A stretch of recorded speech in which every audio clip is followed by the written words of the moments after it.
Aujourd'hui, le pouvoir a officiellement été remis entre les mains du nouveau président André Rajoelina. Une passation qui s'est déroulée dans le calme ce matin au palais présidentiel d'Iavlou entre le président sortant Iradon Armapian et le nouveau président élu André Rajoelina.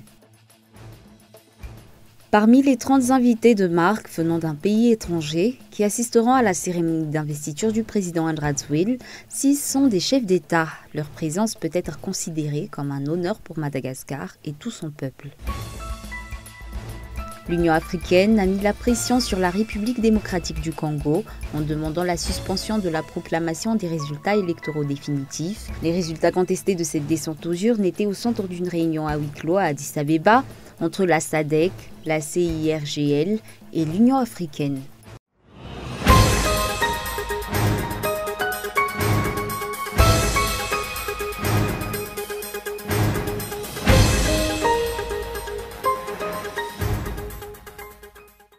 Bonsoir à tous et bienvenue dans ce journal. Dans l'actualité aujourd'hui à Madagascar, la passation de pouvoir entre le président de la République sortant et le nouveau chef d'État de président de la République élu s'est faite aujourd'hui au palais d'Iavlou.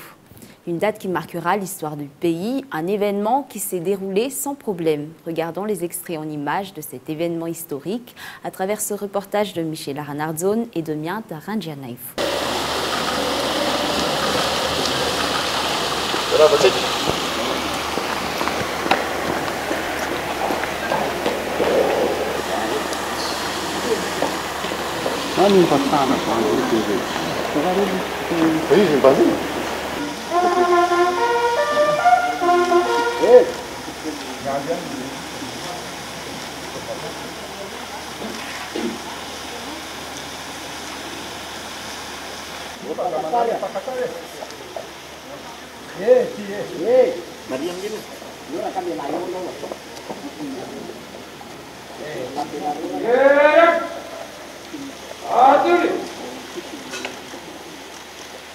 Date qui marquera l'histoire du pays, c'est aujourd'hui que s'est faite la passation de pouvoir entre le chef d'État sortant, Iradon Armapian, et le nouveau président de la République, André Rajoelina.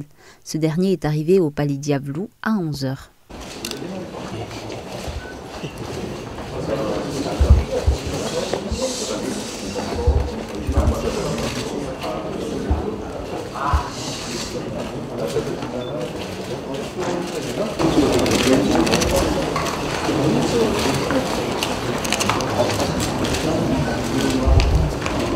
Après l'arrivée du nouveau chef d'État, une réunion à huis clos qui a duré près d'une heure a eu lieu entre les deux parties. C'est après cela que la signature pour la passation de pouvoir a été faite.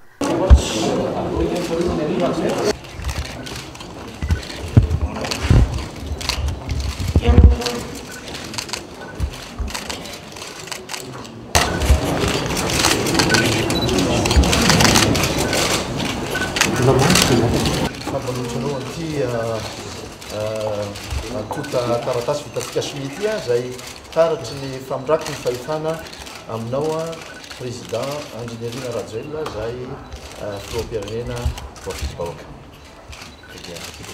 Miarabanao dia manolotsanao.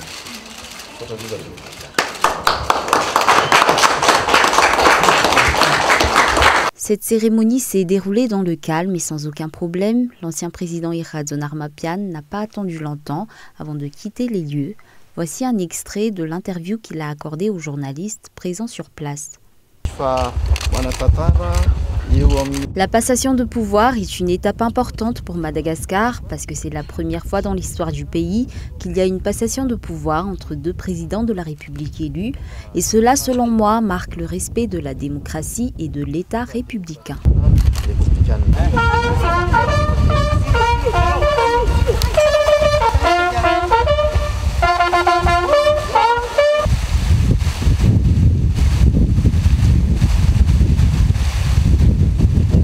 La cérémonie d'investiture du deuxième chef d'État de la 4e République, André Rajoelina, se fera demain à 10h au stade de Mamassen. De nombreux invités de marque seront présents à cet événement. J-1 avant la cérémonie d'investiture du président Andrade, les responsables concernés finissent les derniers préparatifs pour cette journée historique. Dans cette optique, les agents des forces armées ont procédé à une répétition générale du défilé qu'ils comptent faire demain. Mapioun Narakoutoarson. Une journée avant la cérémonie d'investiture du nouveau président de la République, tous les responsables concernés s'activent pour régler les derniers préparatifs, à l'instar des agents des forces armées qui prévoient de défiler demain.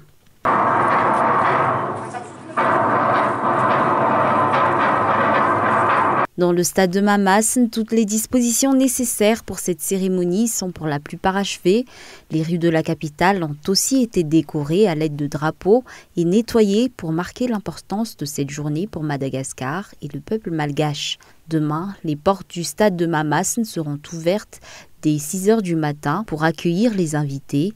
Vous pourrez suivre en direct sur Cool TV le déroulement de cet événement. Toujours sur le même sujet, 6 chefs d'État étrangers viendront assister demain à la cérémonie d'investiture du président Andrade. Près de 30 invités de marque étrangers vont répondre présents à cet événement historique pour Madagascar. Leur présence peut être considérée comme un honneur pour le pays et tout son peuple. Reportage Indra Arson. Parmi les invités de marque qui assisteront à la cérémonie d'investiture du nouveau chef d'État Andrade, 6 d'entre eux sont des chefs d'État étrangers, une première dans l'histoire de Madagascar.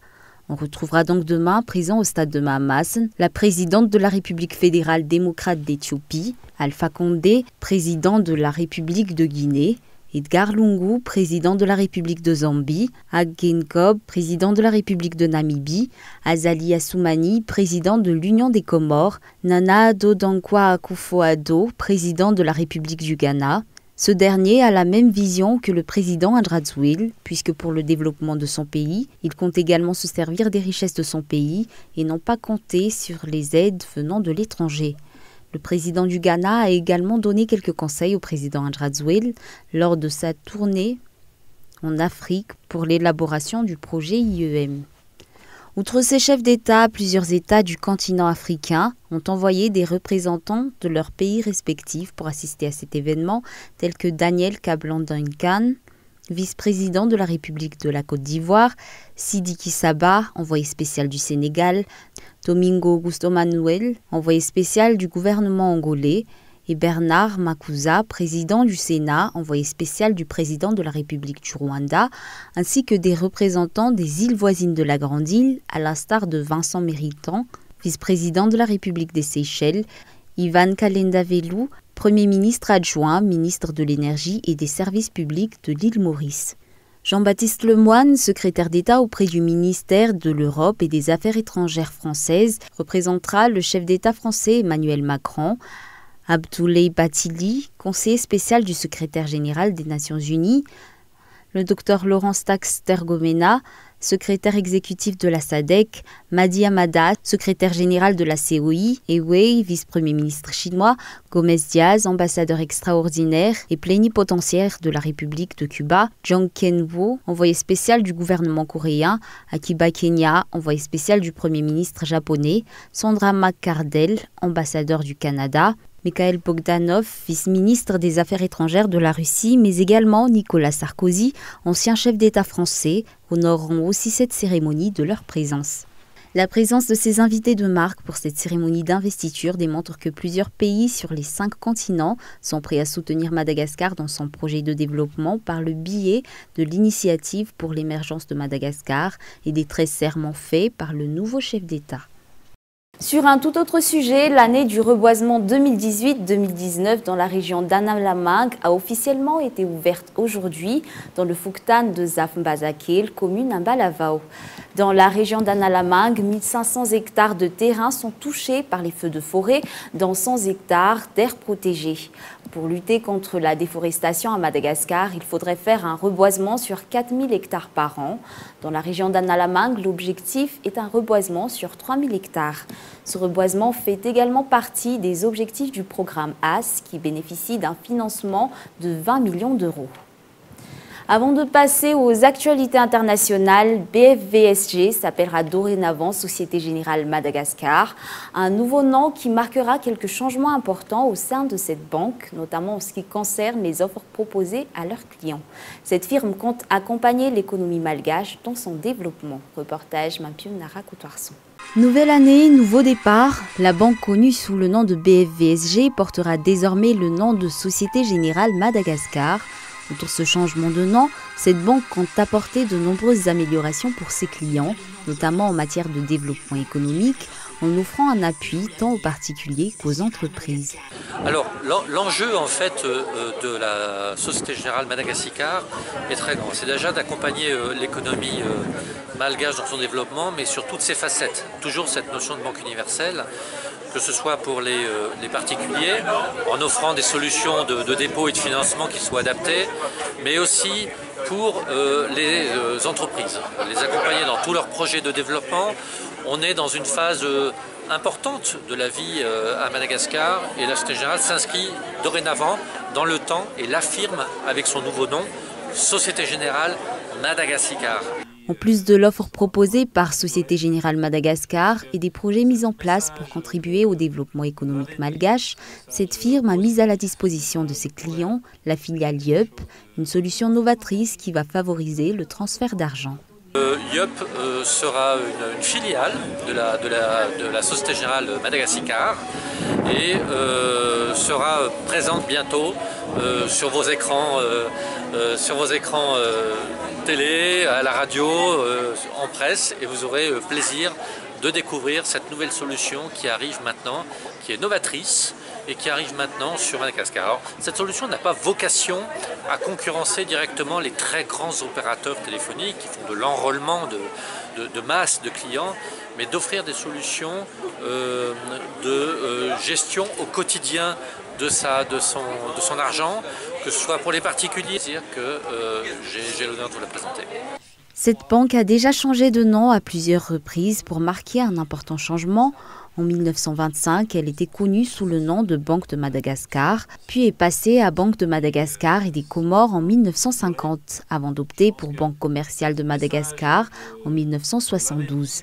C'est en 1977 qu'elle a adopté le nom de Banque Fapanchsunan-Varch ou BFV, puis s'est transformée en Banque Fapanchsunan-Varch Société Générale ou BFV Société Générale en 1998. Place aux actualités internationales. L'Union africaine appelle à la suspension de la proclamation des résultats électoraux définitifs en République démocratique du Congo. Réunis à Addis Abeba, les dirigeants ont des doutes sérieux sur la conformité des résultats provisoires. France 24. Les résultats provisoires de l'élection présidentielle peuvent être mis en cause. C'est d'ailleurs l'une des possibilités qu'a la Cour constitutionnelle devant elle. Pression ou pas de l'extérieur, la Cour constitutionnelle a cette possibilité. Il est vrai que l'Union africaine est en train, avec cette déclaration, de rompre avec une tradition de déclaration consensuelle. Elle émet des doutes sur la conformité des résultats provisoires, demande la suspension de la proclamation des résultats définitifs, et cela a grandi, donne un nouveau coup de pression autour de la Cour constitutionnelle, alors que l'Église catholique a déjà déclaré que selon elle, la commission électorale n'avait pas déclaré le bon vainqueur. L'opposant Martin Fayulu s'estime également lésé, il s'estime vainqueur de cette élection. Il a demandé à la Cour constitutionnelle un recomptage des voix, et également, il y a quelques jours, plusieurs médias étrangers ont analysé les données provenant de l'Église et de la commission électorale, et ces données sembleraient indiquer que Martin Fayulu a bel et bien gagné cette élection. C'est donc une pression supplémentaire. Que va décider la Cour constitutionnelle ? C'est une décision difficile, et la mission de l'Union africaine en RDC est une mission difficile. Il va falloir faire valoir la vérité des urnes, le but est là, mais éviter l'invalidation de l'élection par la Cour constitutionnelle. Pourquoi ? Parce que l'invalidation de l'élection mènerait tout simplement au maintien de Joseph Kabila au pouvoir. Et aujourd'hui, le but commun, c'est l'alternance en République démocratique du Congo. C'est donc une mission extrêmement compliquée pour l'Union africaine. Le shutdown aux États-Unis, c'est le plan de l'histoire. Donald Trump a annulé le voyage du président démocrate de la Chambre des représentants en Afghanistan. Les détails dans ce reportage de France. France 24. 4 semaines de paralysie, 800 000 employés fédéraux au chômage technique. Et voilà maintenant que le shutdown vire au règlement de compte entre Donald Trump et la leader démocrate du Congrès, Nancy Pelosi. Dans une lettre rendue publique par la Maison-Blanche, le président américain informe l'élu qu'il a décidé d'annuler plusieurs de ses déplacements à l'étranger. En raison du shutdown, je suis désolé de vous informer que votre voyage à Bruxelles, en Égypte et en Afghanistan a été repoussé. Je pense aussi que durant cette période, il serait préférable que vous soyez à Washington pour négocier avec moi. Une lettre teintée d'ironie qui fait suite à la demande formulée mercredi par Nancy Pelosi de reporter le traditionnel discours sur l'état de l'Union du président pour des raisons de sécurité liées au shutdown. Du côté des fonctionnaires réduits au chômage technique, la situation se tend de jour en jour. Dans le Maryland, ce père de famille ne touche plus son salaire. À cause du shutdown, les revenus du foyer ont été divisés par 2. La semaine dernière, pour la première fois en 14 ans, je n'ai pas reçu ma paye de la part du gouvernement fédéral. C'est un nouveau facteur de stress, alors que c'est déjà une période très stressante pour ma famille. Une situation qui pourrait avoir un impact direct sur l'économie américaine, selon ce spécialiste. Le principal facteur qui devrait peser sur l'économie à cause du shutdown est vraiment la baisse de la consommation, surtout par les familles les moins fortunées. Et on sait que ces familles aux revenus modérés ou de la classe moyenne sont essentielles pour renforcer la consommation pour l'ensemble de l'économie américaine. Autre conséquence du shutdown, sur le plan diplomatique cette fois, Donald Trump a décidé d'annuler le déplacement de la délégation américaine au Forum de Davos, prévu la semaine prochaine. Revenons brièvement sur les grands points de ce journal. Ce matin, au Palais Diavelou, le pouvoir a officiellement été remis entre les mains du nouveau président, Andrzej Duda. Près de 30 invités étrangers de marque assisteront à la cérémonie d'investiture du président Andrzej Duda demain. 6 d'entre eux seront des chefs d'État. L'Union africaine demande la suspension de la proclamation des résultats définitifs de l'élection présidentielle qui a eu lieu en République démocratique du Congo. Et aujourd'hui, à ne pas rater, le film Salomon Kane sur Cool TV. Voici la bande-annonce. Je ne me sentais chez moi que sur un champ de bataille. J'ai fait des choses terribles. Mon âme est damnée. Les créatures de Satan me prendront si je m'éloigne du sentier de la paix. J'ai renoncé à la violence. Je vous emmène. Les routes ne sont pas sûres dans cette région. Solomon, le diable était ici. Chaque pas que tu as fait, chaque douleur que tu as endurée, t'ont amené jusqu'ici. Je ne suis pas encore prêt pour l'enfer. Approche.